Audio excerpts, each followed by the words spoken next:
Hi, hello, welcome to my channel. இந்த வீடியோல hierarchical inheritance என்ன, multiple inheritance என்ன, hybrid inheritance என்ன அப்படின்றது பார்க்கலாம். First வந்து hierarchical inheritance. Hierarchical inheritance அப்படின்றது என்னன்னா combination of one parent class and more than one child class. ஏன்ற ஒரு parent class இருக்கு, B, C, Dன்னு 3 child class இருக்கு. இந்த ஏன்ற பேரண்ட் கிளாஸில் இருக்கிற ப்ராப்பர்ட்டிஸை எக்ஸ்டென்ஸ் அப்படின்ற கீவேர்ட் யூஸ் பண்ணி இந்த 3 சைல்ட் கிளாஸுமே என்ன பண்ணிக்கலாம், ஆக்சஸ் பண்ணிக்கலாம். இதுதான் வந்து ஹையரார்ச்சிக்கல் இன்ஹெரிட்டன்ஸ். இதுக்கு ஒரு சின்னதாக ப்ரோக்ராம் பார்க்கலாம். மொத்தம் நான் வந்து 3 கிளாஸ் க்ரியேட் பண்ணியிருக்கேன். ஆர்பிஐ, ஹெச்டிஎஃப்சி, எஸ்பிஐன்னு சொல்லிட்டு. ஆர்பிஐ அப்படின்றது தான் எல்லா பேங்க்குக்குமே head bank. HDFC and SBI அப்படின்றது அதுக்கு கீழே வர்ற சப் பேங்க்ஸ், அதுதான் வந்து சைல்டு. இந்த 2 சைல்டு, இதுதான் வந்து பேரண்ட்டு. இப்போது ஆர்பிஐ சொல்லியிருக்காங்க இந்த மாதிரி சேவிங்ஸ்க்கு வந்து நீங்கள் 5% இன்ட்ரெஸ்ட்டு, அப்புறம் வந்து டெபாசிட்க்கு 2% இன்ட்ரெஸ்ட்டு அப்படின்னு சொல்லிட்டு ஒரு சர்க்குலர் வந்து அவங்க வந்து ப்ரொவைட் பண்ணியிருக்காங்கன்னு வச்சுக்கோங்க, இமேஜின் பண்ணிக்கோங்க. அப்படி அப்போது ஹெச்டிஎஃப்சியும் எஸ்பிஐ அந்த மாதிரி ஆர்பிஐக்கு கீழே இருக்கிற எல்லா பேங்க்கும் என்ன பண்ணணும், அதை ஃபாலோ பண்ணணும் அந்த சர்க்குலரை.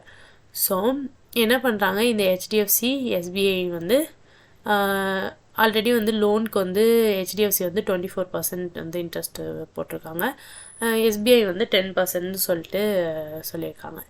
இப்போது இந்த ஆர்பிஐ வந்து சேவிங்ஸ்க்கும் டெபாசிட்க்கும் இவ்வளோ % அப்படின்னு இன்ட்ரெஸ்ட்டுன்னு சொல்லியிருக்கிறத வந்து இவங்க இம்ப்ளிமெண்ட் பண்ணணும்ல இவங்களோட பேங்க்கில். ஸோ அப்போது இவங்க தனித்தனியாக அதுக்கு மெத்தட் க்ரியேட் பண்ண தேவையில்லை. ஜஸ்ட் என்ன பண்ணிக்கலாம், ஆர்பிஐயை வந்து இங்கே எக்ஸ்டெண்ட் பண்ணாலே என்ன வந்துடும், ஆர்பிஐயில் இருக்கிற டேட்டா இங்கே வந்துடும். அதேமாரி எஸ்பிஐயும் ஆர்பிஐ வந்து இங்கே எக்ஸ்டெண்ட் பண்ணால் ஆர்பிஐயில் இருக்கிற டேட்டாஸ்லாம் இங்கே வந்துடும். ஸோ இப்போ எக்ஸ்டெண்ட் பண்ணதுக்கப்புறமா இப்போ நம்ம ரன் பண்ணோம் அப்படின்னா, ஹெச்டிஎஃப்சிலேருந்து ரன் பண்ணோன்னா பாருங்கள், லோனோட பர்சன்டேஜ் வந்துடுச்சு, சேவிங்ஸு டெபாசிட்டோட பர்சன்டேஜ் வந்துடுச்சு. எஸ்பிஐயில் வச்சுட்டு ரன் பண்ணிங்க அப்படின்னா லோனோட பர்சன்டேஜ் எவ்வளோ எஸ்பிஐயில், சேவிங்ஸ்க்கு எவ்வளோ, டெபாசிட்க்கு எவ்வளோ வந்துடுச்சு.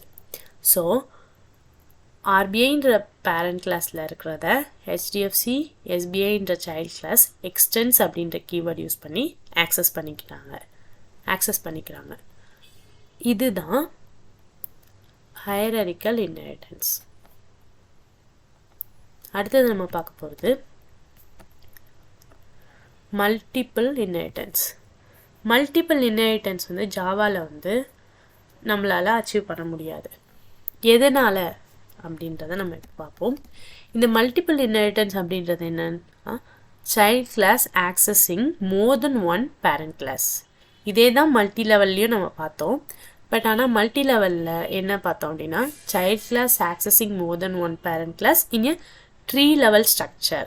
பட் ஆனால் இங்கே என்ன கொடுத்துருக்காங்கன்னா child class accessing more than one parent class parallelly. ஓகேங்களா, இங்கே பேரலாக ஆக்சஸ் பண்ணுது, அங்கே 3 level ஸ்ட்ரக்சரில் ஆக்சஸ் பண்ணுது. 3 level ஸ்ட்ரக்சர்னால் மல்டி லெவல் இன்ஹெரிட்டன்ஸ், பேரலாக ஆக்சஸ் பண்ணுறது மல்டிபிள் இன்ஹெரிட்டன்ஸ். இது வந்து இன்டர்வியூவில் ரொம்பவே இம்பார்ட்டண்டான கொஸ்டின். அதே மாதிரி எதனால் வந்து அச்சீவ் பண்ண முடியல நம்மளால், இதனால் நம்ம வந்து ஜாவா வந்து சப்போர்ட் பண்ண மாட்டேங்கி மல்டிபிள் இன்ஹெரிட்டன்ஸை அப்படின்னு சொல்லி கொஸ்டின் கேட்பாங்க. அப்போது நம்ம வந்து எதனால் பண்ண முடியல அப்படின்றத இப்போ நம்ம பார்ப்போம்.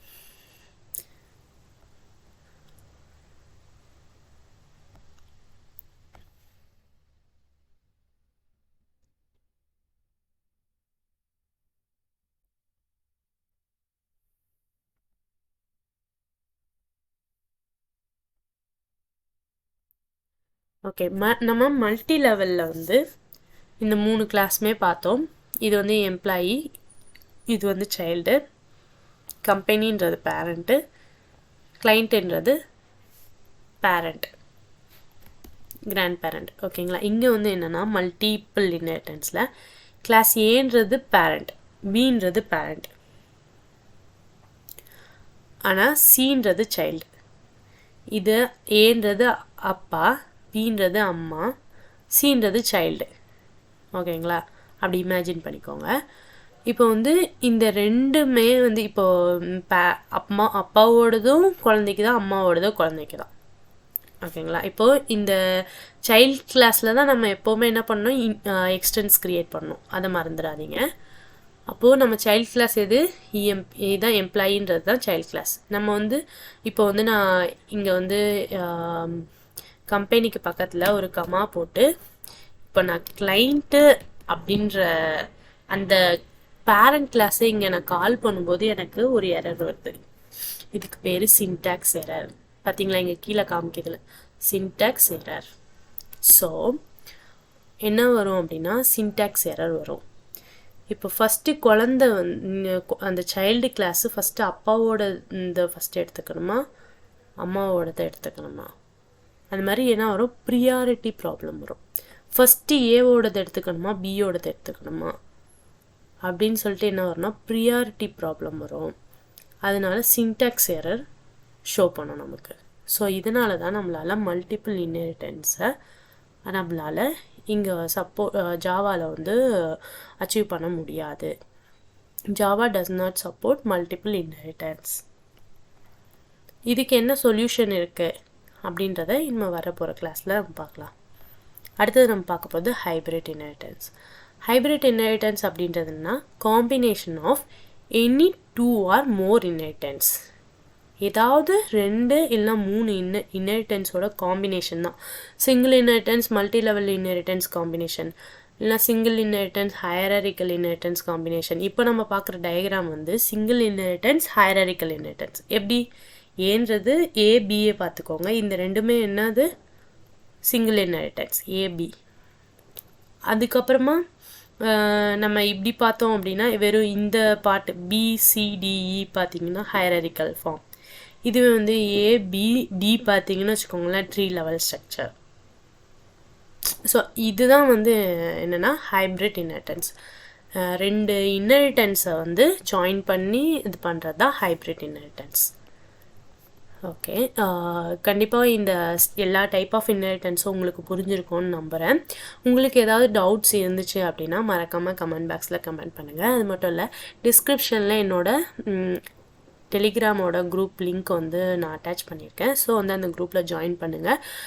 நான் அதில் வந்து அசைன்மெண்ட்ஸ்லாம் வந்து உங்களுக்கு நான் அனுப்புகிறேன். நீங்கள் அந்த அசைன்மெண்ட்ஸ்லாம் எனக்கு எல்லாம் ஒர்க் அவுட் பண்ணிவிட்டு எனக்கு அவுட்புட் அதிலே ஸ்க்ரீன்ஷாட் மாதிரி ஷேர் பண்ணுங்கள். உங்களுக்கு ஏதாவது டவுட்ஸ் இருந்தால் கூட நீங்கள் அந்த குரூப்பில் எனக்கு பிங் பண்ணுங்கள், நான் கண்டிப்பாக ரெஸ்பான்ஸ் பண்ணுவேன். தொடர்ந்து என்னோடய வீடியோவை பாருங்கள். அடுத்தடுத்த வீடியோ கண்டிப்பாக உங்களுக்கு யூஸ்ஃபுல்லாக இருக்கும். தொடர்ந்து நான் ஜாவா ரிலேட்டடான வீடியோஸ் வந்து நான் அப்லோட் பண்ணிகிட்ருக்கேன். உங்களுக்கு ஏதாவது டவுட்ஸோ இல்லை அப்படின்னா ஏதாவது நடுவில் ஏதாவது புரியல அப்படின்னா மறக்காமல் கமெண்ட் பண்ணுங்கள். உங்களோட ஃப்ரெண்ட்ஸ் யாராவது ஜாவா வந்து படிக்கணும் அப்படின்னு நினச்சாங்கன்னா இந்த வீடியோவை வந்து ஷேர் பண்ணுங்கள். தேங்க்யூ ஃபார் வாட்சிங்.